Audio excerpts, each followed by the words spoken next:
حرام مداخلت سے حلال مداخلت تک کی کہانی آپ کے سامنے رکھیں گے، لیکن اس سے پہلے ایک بریکنگ نیوز ہے۔ اور بریکنگ نیوز یہ ہے کہ سردار تنویر الیاس خان، عمران خان کی ایک بہت بڑی اے ٹی ایم جس کو مظفر آباد ہائی کورٹ نے نااہل قرار دیا تھا، گھر بھیجا تھا، supreme court of Azad Kashmir نے بھی اس فیصلے کو برقرار رکھا ہے اور ان کی جو پٹیشنز ہیں ان کو مسترد کر دیا ہے۔ اور عمران خان صاحب یہ کہتے ہیں کہ اس وقت امریکہ کے ساتھ ہماری کوئی دشمنی نہیں ہے۔ جو ڈیموکریٹ ہیں، کانگریس مین ہیں، لیجسلیٹر ہیں امریکہ کے، ان کی عمران خان صاحب کے ساتھ ٹیلی فونک کانورسیشن ہوئی، اور نہ صرف عمران خان صاحب سے ہوئی بلکہ پاکستان تحریک انصاف کے امریکہ میں موجود جو عہدیدار ہیں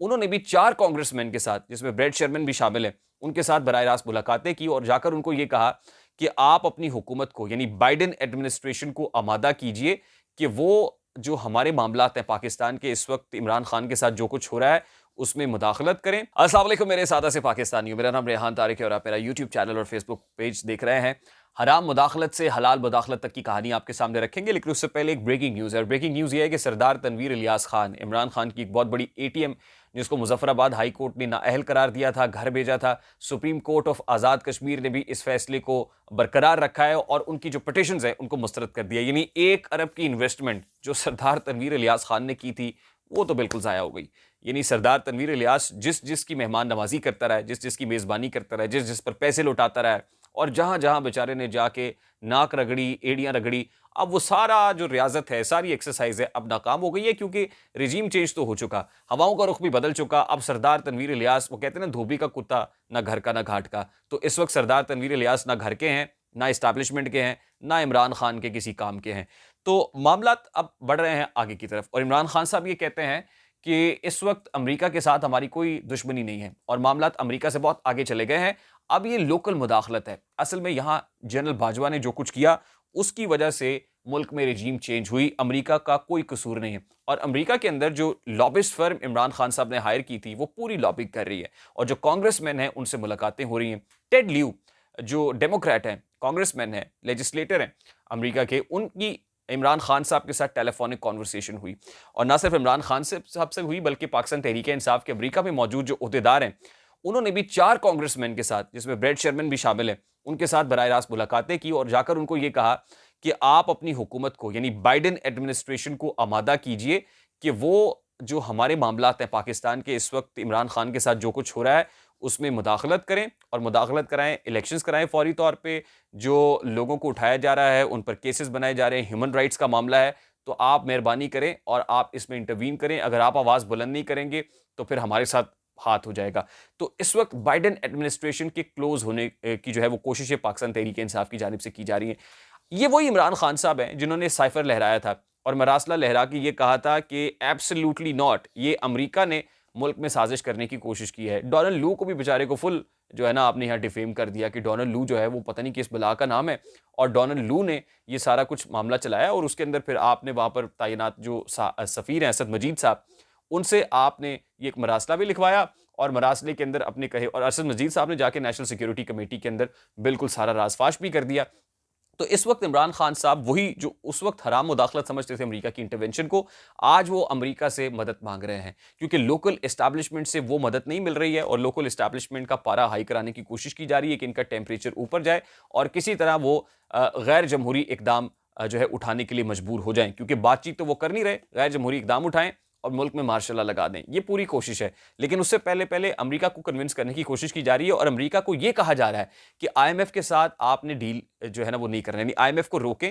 اور آپ ان کو منع کریں کہ پاکستان کے اندر اس وقت جو حکومت ہے وہ حکومت ٹھیک نہیں ہے، اس حکومت کے ساتھ آپ نے کسی صورت جو آئی ایم ایف ہے اس نے فنڈز نہیں دینے ہیں۔ یعنی ایک اتنی بڑی ڈیولپمنٹ ہے اور اتنا بڑا جو نیشنل انٹرسٹ ہے، نیشنل کاز ہے، اس کو ڈیمیج کرنے کی اٹیمپٹ ہے کہ آپ سوچ نہیں سکتے۔ اگر آج اس وقت پاکستان کے اندر ریزروز کا پرابلم ہے یا آئی ایم ایف گارنٹی نہیں دے رہا، تو اس میں بہت بڑا پرابلم وہ شوکت ترین صاحب کی کال بھی ہے جو انہوں نے جو صوبائی وزرائے خزانہ ہیں ان کو کی تھی، لغاری صاحب کو کی تھی، محسن لغاری کو، اور دوسری طرف جو ہے تیمور جھگڑا کو کی تھی، اور اس میں انہوں نے کہا تھا کہ آپ لکھ کے بھیجیں کہ ہم یہ پیسے نہیں دے سکتے، اس کمٹمنٹ کو پورا نہیں کر سکتے۔ یعنی اس وقت جو آپ نے پاکستان کی سالمیت کو دھچکا پہنچانے کی کوشش کی تھی، جو آپ نے کیل ٹھوکنے کی کوشش کی تھی، اب یہ اسی سلسلے کی اگلی کڑی ہے، اور کھل کر باتیں سامنے آ رہی ہیں کہ عمران خان صاحب امریکہ سے کہہ رہے ہیں کہ آپ نے اس ملک کی معاشی مدد نہیں کرنی ہے، اس حکومت کی مدد نہیں کرنی، بلکہ آپ انٹرفیئر کریں،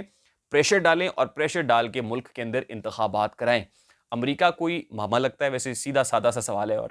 بڑا سمپل سا سوال ہے کہ امریکہ جو ہے آپ کی کوئی بائیڈن آپ کی پھوپھو کا بیٹا ہے یا بائیڈن کے ساتھ آپ کے کوئی دریدہ تعلقات ہیں؟ کیونکہ یہ وہی بائیڈن صاحب ہیں، یہ وہی بائیڈن صاحب ہیں، آپ کو یاد ہوگا کہ جن کے خلاف کیمپین عمران خان صاحب نے اپنے جو سفارتی دفاتر ہیں وہاں پر امریکہ کے اندر ان کے ذریعے سے کی تھی. یعنی آپ نے اپنے جو ہے ہائی کمیشن کے ذریعے سے ڈونلڈ ٹرمپ کی فیور میں آپ نے کیمپین کرائی تھی اور بائیڈن کے اگینسٹ کھڑے ہو گئے تھے. اور پھر انہی جو بائیڈن صاحب نے یہ سوچ سمجھ کے کہ آپ نے عمران خان صاحب نے اینٹی بائیڈن کیمپین کی ہے یا پرو ڈونلڈ ٹرمپ کیمپین کی ہے، آپ کو کالز والز کوئی نہیں کی تھی. اور اس کال کے نہ آنے کا دکھ بھی آپ کو بہت زیادہ تھا. اتنا دکھ تھا کہ آپ نے ایک اینکر کو جو امریکی نشریاتی ادارے سے تعلق رکھتا ہے اس کو انٹرویو دیتے ہوئے ایبسلیوٹلی ناٹ کہا تھا. اور تمام تحریک انصاف کے جو انصافیئنز ہیں وہ پھنگڑے ڈال رہے تھے کہ عمران خان صاحب نے امریکہ کو ایبسلیوٹلی ناٹ کہہ دیا، حالانکہ وہ تو ایک ٹی وی چینل کے ایچ بی او کے اینکر کو ایبسلیوٹلی ناٹ کہہ رہے تھے. بائیڈن کو ایبسلیوٹلی ناٹ کہنے کی تو آپ میں اس وقت بھی ہمت نہیں تھی. تو آج آپ اسی بائیڈن کے در پہ کھڑے ہوئے ہیں اور اس سے مدد مانگ رہے ہیں. اب معاملہ یہ ہے کہ اگر آنے والے دنوں میں اس وقت جو خاص طور پہ دنیا بھر کے اندر ایک نئی صف بندی ہو رہی ہے، ایک نیا بلاک بن رہا ہے اور نواز شریف صاحب سعودی عرب میں موجود ہیں، مریم نواز صاحبہ بھی عمرے کے لیے سعودی عرب میں ہے، وزیر اعظم پاکستان جناب شہباز شریف صاحب نے سعودی عرب جانا ہے. سعودی عرب کے امریکہ کے ساتھ تعلقات کے اندر ایک دراڑ آئی ہوئی ہے چین کے آنے کی وجہ سے، اور چین کی تائیوان کے ساتھ لڑائی کرانے کی کوشش امریکہ بہادر کر رہا ہے. رشیا، چائنا اور گلف کے اندر جو پیس آ رہا ہے وہ اس ریجن کی سٹیبلٹی کے لیے بڑا امپورٹنٹ ہے. یعنی اس پورے ریجن کے اندر ایک ری الائنمنٹ، نئی صف بندی ہو رہی ہے. یہی وجہ ہے کہ اس حکومت کو امریکہ کا کوئی باہر نہیں ہے. یہ کہتے ہیں کہ آئی ایم ایف کے ساتھ ہمارا معاملہ طے ہوتا ہے، ہو نہیں ہوتا نہ ہو. اسلامک کوئن بھی وہاں پہ ہے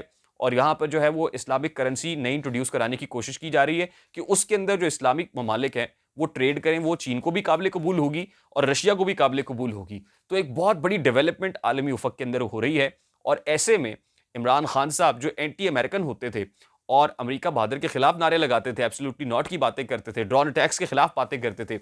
آج وہ اس صف میں یعنی اس کیمپ میں کھڑے ہوئے ہیں جو امریکہ کا کیمپ ہے. اور نواز شریف صاحب، شہباز شریف صاحب، پی ڈی ایم حکومت اس کیمپ میں کھڑی ہوئی ہے جو اینٹی امریکن کیمپ ہے، جو چین کا کیمپ ہے، رشیا کا کیمپ ہے اور اس وقت گلف کا کیمپ ہے. اور اسی کیمپ میں مجھے ایک بہت بڑی امید کی کرن نظر آ رہی ہے کہ کم از کم ہم آئی ایم ایف کے چنگل سے نکلیں گے، یہاں سے مدد آنا شروع ہوگی، ہمارے ریزروز بہتر ہوں گے. اور یہی وہ لوگ ہیں جو ہمیشہ ہمیں مدد کرتے رہے ہیں کہ ہم آئی ایم ایف کا قرضہ واپس کریں. یعنی چین سے ہم پیسے لیتے رہے ہیں، سعودی عرب سے پیسے لیتے رہے ہیں، گلف سے پیسے لیتے رہے ہیں اور اب آئی ایم ایف کے قرضے اتارتے رہے ہیں. تو بہت اچھا ہو جائے گا کہ آئی ایم ایف کے چنگل سے ہم باہر نکلیں. یہ جو پیسے آئیں یہ ملک میں سرمایہ کاری کے لیے لگیں، ریزروز کو بہتر کرنے کے لیے لگیں، ہماری جو پیٹرولیم انڈسٹری ہے وہ بھی بہتر ہو جائے، جو دیگر انڈسٹری ہے وہ بھی یہاں پہ فلرش کرے، لوگوں کے لیے روزگار کے مواقع بھی پیدا ہوں. تو میرا یہ خیال ہے کہ اس وقت ہمیں یہ دیکھنے کی ضرورت ہے کہ who is standing at the right side of the history. کیا پی ڈی ایم سرکار کھڑی ہے یا عمرانی نظریات کھڑے ہیں؟ مجھے ریحان طاری کو اجازت دیجیے، اپنا بہت سارا خیال رکھیے گا. السلام علیکم.